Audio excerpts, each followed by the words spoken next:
जज बनने का रास्ता क्या है इस देश में? कोई एडवर्टाइजमेंट नहीं, सीधा जुगाड़ है इसमें देश में। और उसमें कौन लोग जाते हैं? ज़्यादातर वो लोग जाते हैं जो सरकारी वकील ज़्यादा रहते हैं। सरकारी वकील कौन बनते हैं? जैसे अब आपने श्रवण कांता शर्मा के लड़के को देखा होगा, सुना होगा, करोड़ों के केस, कितनी उम्र, कितने केस। नेताओं के बच्चे, ब्यूरोक्रेसी, अफसरों के बच्चे, जजों के बच्चे पैनल पे जाते हैं, उनको केस मिलते हैं, करोड़ों रुपए कमाते हैं, देश का पैसा उनके घरों में जाता है। और दूसरे आम किसी घर का नया बच्चा वकील भूल भटक के उस पैनल में शामिल भी हो जाता तो उनको मुकदमे नहीं मिलते।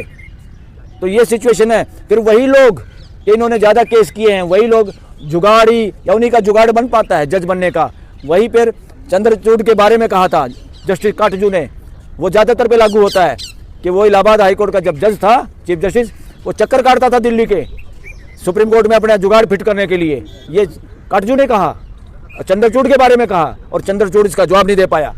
दूसरा, जेटली ने कहा पार्लियामेंट के अंदर कि जितने भी जज हैं हाई कोर्ट सुप्रीम कोर्ट के, रिटायरमेंट से पहले इस तरह के फैसले देते हैं। उनका कहने का मतलब ये था सरकार की गोद में बैठ जाते हैं और उसी तरह के फैसले देते, जनता के हक में फैसले नहीं देते, ताकि उनका जुगाड़, सरकार उनसे नाराज ना हो और कोई कमीशन ट्राइब्यूनल में उनके अपॉइंटमेंट हो जाए। जितने ट्राइब्यूनल कमीशन है, ये इनमें जजों का कोई काम नहीं।